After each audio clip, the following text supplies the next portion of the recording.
El edificio del Chopo, trasladado de Alemania a México al comienzo del siglo XX, albergó el pabellón japonés durante las fiestas del centenario de la Independencia y funcionó como el Museo Nacional de Historia Natural durante la primera mitad del siglo XX.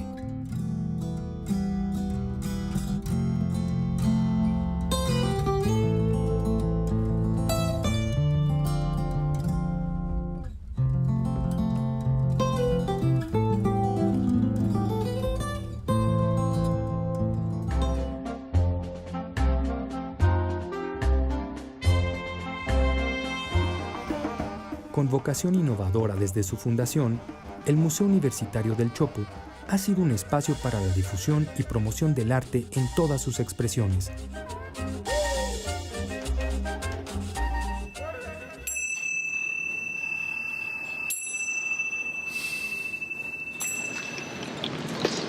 Su carácter incluyente y plural ha estado abierto a múltiples actividades y propuestas que tradicionalmente carecían de espacios donde presentarse.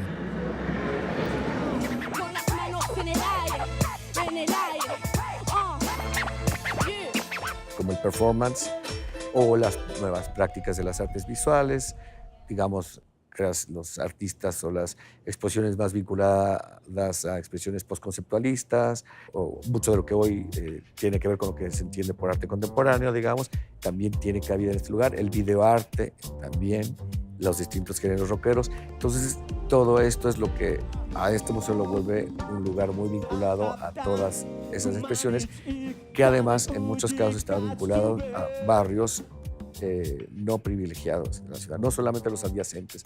Pensemos, por ejemplo, en todas las expresiones culturales relacionadas, desde luego, por ejemplo, con los géneros rockeros, como el punk o el heavy metal, la práctica de la publicación de fanzines, que son estas publicaciones precarias hechas de manera autónoma o autopublicadas por fans de distintos géneros, ¿no? Muy relacionada en México con el movimiento punk, que hoy en día, digamos, es también una práctica ya muy de culto.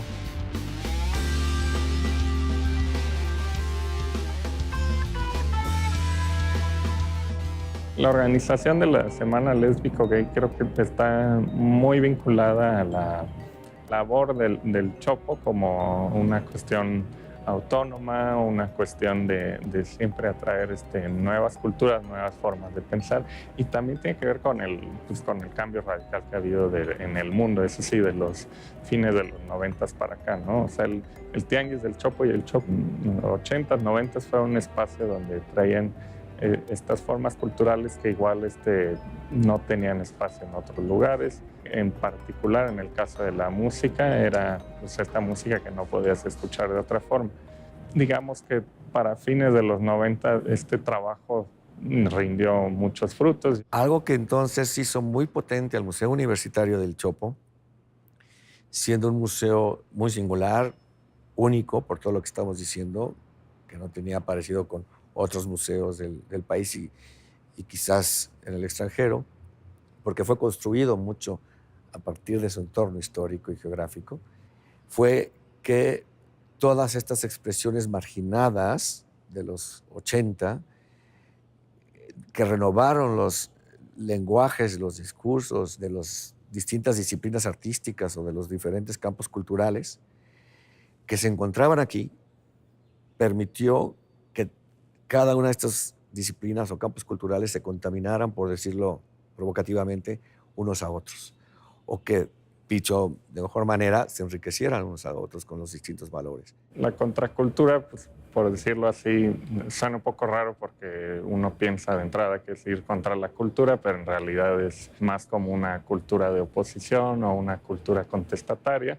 No es que no sea cultura, es simplemente un ámbito de la cultura que está quizás fuera de los circuitos oficiales y que busca abrirse puertas ahí y busca como mostrar visiones del mundo que quizás no están en el panorama mainstream. Bueno, desde la estructura, desde como ves cuando vas entrando al Museo del Chopo, pues es un símbolo de ello, ¿no? O sea, hay un choque entre distintas vertientes históricas y cómo ha logrado ir encajando como otras formas culturales en espacios oficiales.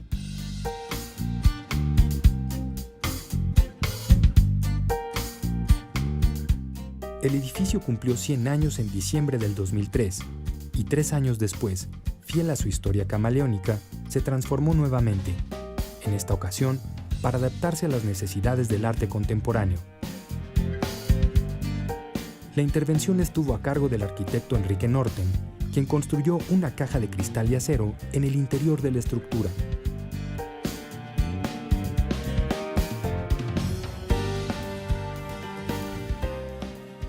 La propuesta siempre fue que el edificio propio debía de convertirse y seguir siendo el principal artefacto del museo.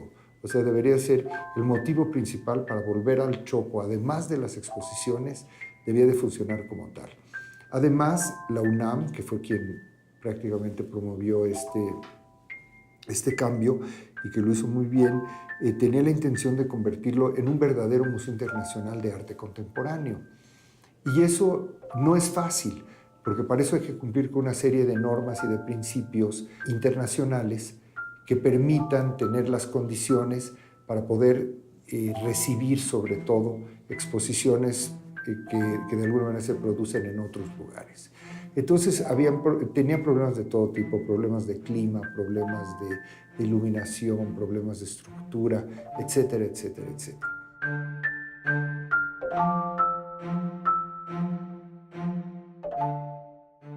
Yo entiendo las necesidades, yo entiendo los requerimientos para adecuación a un museo contemporáneo. Hay muchos espacios que se requieren como talleres, como auditorio, muchas cosas. Pero yo creo que en este momento en que se decide, no estoy en contra de, o sea, no estoy a favor de la conservación más ortodoxa. Está bien que los arquitectos contemporáneos dialogan con las estructuras, con el patrimonio histórico, pero yo creo que hay que tener mucha sensibilidad y tener mucha atención a preservar las cualidades propias, y en este caso únicas, de un edificio.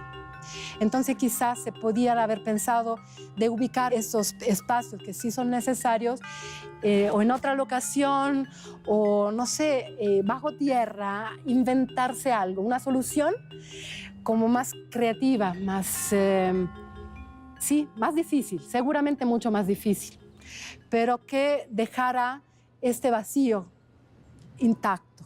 Yo opino que se hubiera podido hacer un esfuerzo mayor para encontrar la solución que dejara ese espacio, dejara el valor realmente espacial, único que tiene este edificio.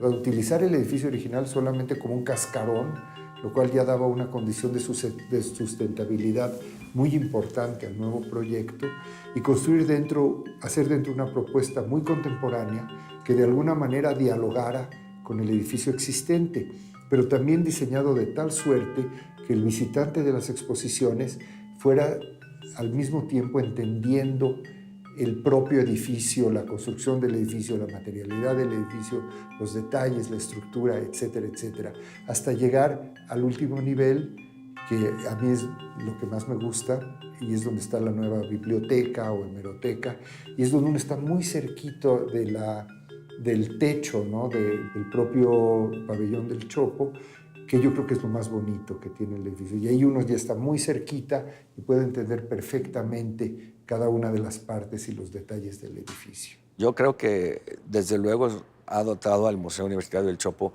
de una infraestructura maravillosa. El proyecto de renovación duplicó las galerías y se construyeron nuevos espacios de servicio para los visitantes. Se modernizaron los equipos para presentar todo tipo de muestras y tener condiciones adecuadas para las exposiciones.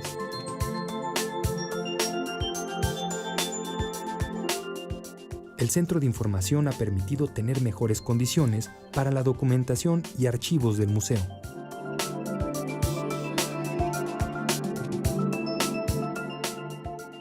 Tanto el cinematógrafo del Chopo como el Foro Dinosaurio cuentan ahora con instalaciones de primer nivel.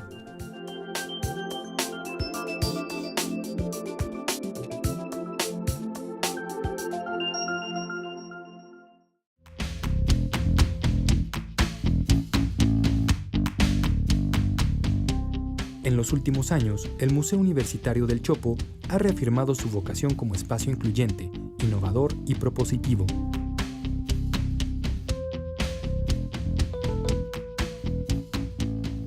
Todo este perfil del museo, que fue, digamos, en los hechos de creación histórica en este lugar, es lo que nosotros, a partir del 2012, que llego yo a la dirección del museo y mi equipo, a partir de esta investigación que realizamos cuando llegamos, pretendemos nosotros reforzar, visibilizar y dinamizar, a partir de un plan estratégico, digamos así, que justamente presenta una oferta cultural o una programación de propuestas emergentes en los distintos ámbitos. Hay que entonces sintetizar diciendo que es un museo que tiene una programación que abarca las artes escénicas, las artes visuales, el cine, la literatura, y hoy en día además un centro de información, y que siempre ha propuesto o programado propuestas emergentes, novedosas, renovadoras en esas áreas, la posibilidad de tener una programación de una escultura de Thomas Glassford que dialoga, digamos, con una reflexión científica, que también en ese sentido hace un guiño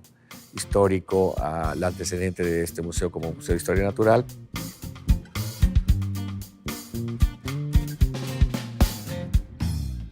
El artista visual Thomas Glassford, nacido en Texas en 1963, trabaja en la Ciudad de México desde 1990.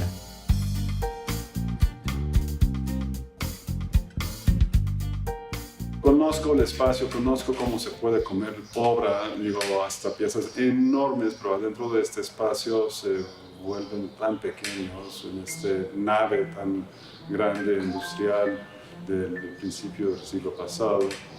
Y pues estuve pensando cómo podría trabajar con esta escala, ¿no? Y sobre temas, yo siempre estoy brincando entre varios materiales, varias diferentes ideas.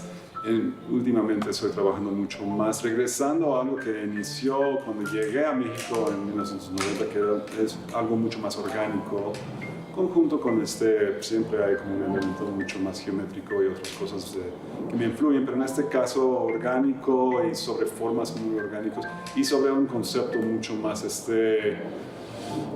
desarrollado, que son estos sifonóforas, que son un organismo compuesto de muchos animales que viven juntos para construir este organismo conocido. Lo más conocido de una manera sería mala agua portuguesa, que parece un solo animal, pero no es un animal. Son muchos animales que viven juntos y que se aumentan uno al otro para como trabajar sobre el mismo sifón, el mismo tubo.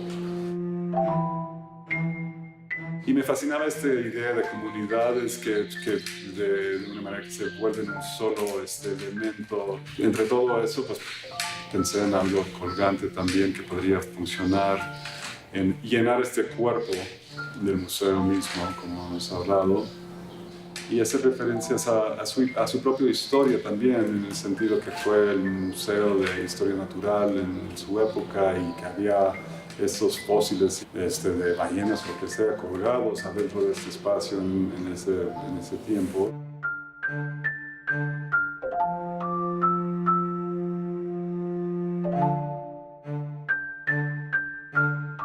Otra cosa importante que hay que decir es que si bien en el 2012 existía el área de artes escénicas compuesta por música, teatro, danza y performance, nosotros quisimos cambiar esa realidad segmentada, que digamos en los 80 no eran unas realidades segmentadas, porque las propuestas circulaban de un campo cultural a otro, y entonces nosotros estamos hablando ya más bien de artes vivas, ¿no? De artes escénicas, con miras a que las propuestas que programemos no necesariamente tengamos que ubicarlas en eso, en una disciplina ya canónica o preestablecida o preconcebida, sino que no importa si no sabemos si es teatro o danza, pero que pueda tener lugar, ¿no? Pero también ha abierto la puerta, como tú dices, a que entren las propuestas que se generan desde afuera. De manera permanente, el Museo Universitario del Chopo trabaja en distintos proyectos de interacción con los habitantes de la colonia Santa María la Ribera y de los barrios aledaños.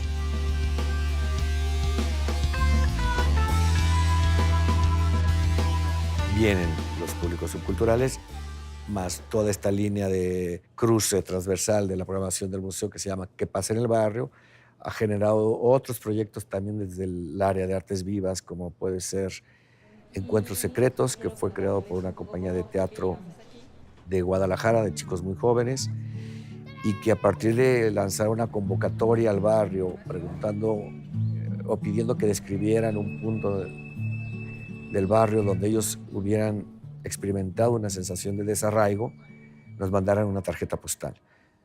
Esto también implicaba reflexionar en torno a los procesos de gentrificación que pueden estarse dando ahorita en la colonia Santa María la Ribera o los barrios adyacentes, ¿no? Esta pieza empezaba en la caja negra del foro del teatro, pero salía al barrio porque mediante esta convocatoria vimos que llamó la atención del museo dos puntos específicos. Uno es el restaurante Pachuca, que en lugar de tener fotos de las celebridades que pudieran llegar a venir, tiene fotos de los vecinos que se fueron del barrio, pero que siguen regularmente viniendo a comer en ese restaurante específico, justamente porque es un restaurante con un afecto o afectividad de barrio, ¿no?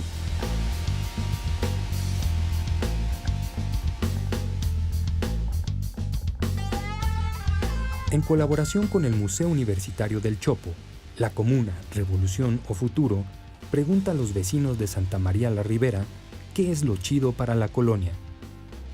Todos los habitantes están invitados a platicarle a la Comuna sobre lo que les genera un goce en el barrio, por ejemplo, sus relaciones de amistad o el gusto por su quehacer cotidiano en lugares de trabajo, como tintorerías, restaurantes, tortillerías, peluquerías y otros locales.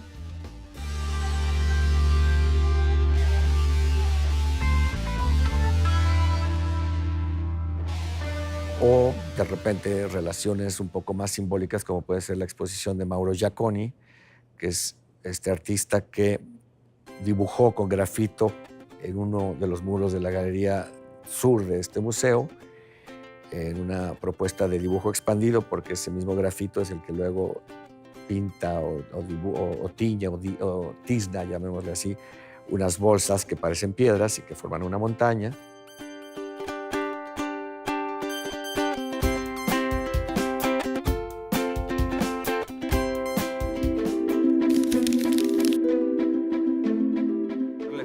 Desde el fondo del tiempo. El título es una cita de una canción de Alfredo Zitarrosa, un cantautor uruguayo. La canción se llama Adagio en mi país. La instalación está compuesta por 3 piezas que interactúan en el espacio. Una es esta que está aquí en el piso, que se llama Alma. Es una instalación hecha con aproximadamente 2.300 bolsas recicladas y teñidas manualmente con polvo de grafito. Luego hay otra pieza que es la que está a mis espaldas, que es un mural, un dibujo mural efímero, realizado con grafito, con goma de borrar, con productos de limpieza.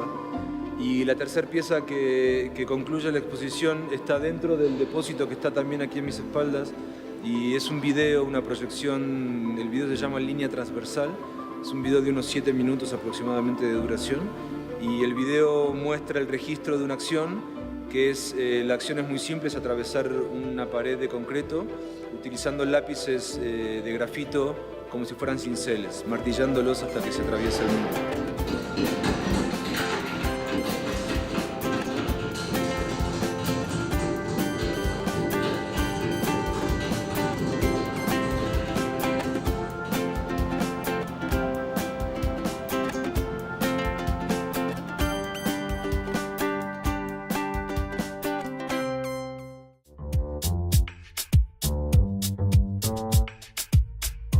Actualmente, las líneas de trabajo del Museo Universitario del Chopo incluyen la realización de eventos culturales, sin olvidar la responsabilidad que tiene como centro que promueve y difunde el arte de su tiempo, la cultura universitaria y las expresiones alternativas de los jóvenes.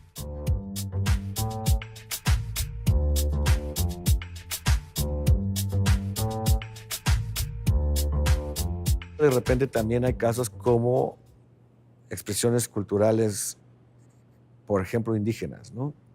Tenemos un festival que se llama Estruendo Multilingüe, Festival de Música Contemporánea Indígena Mexicana, que ahí, por ejemplo, hablamos de contemporaneidad por varias razones. Primero, porque no queremos que sea solo un festival de rock, sino música indígena con influencias de todo lo contemporáneo. Pero también es una forma de decir que en el Museo Universitario del Chopo el arte y la cultura indígena no es programada como folclore o como cultura popular, pintoresca y exótica, sino como arte y cultura contemporánea, ¿no? En igualdad de condiciones que todo lo demás que programamos.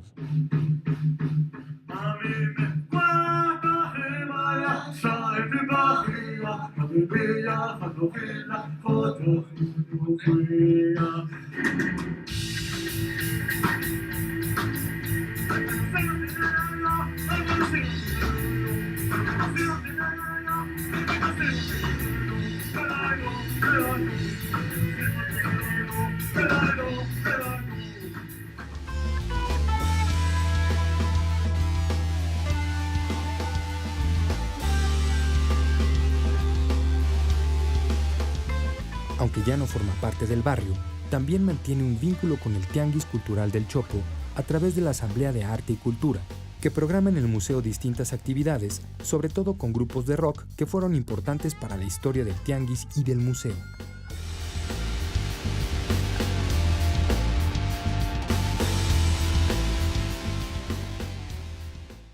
Nuestra conclusión es que no hay que tener respuestas conclusivas, mejor dejar abiertas estas nociones o categorías y siempre ponerlas en cuestión en cada uno de los proyectos que desarrollamos, ¿no?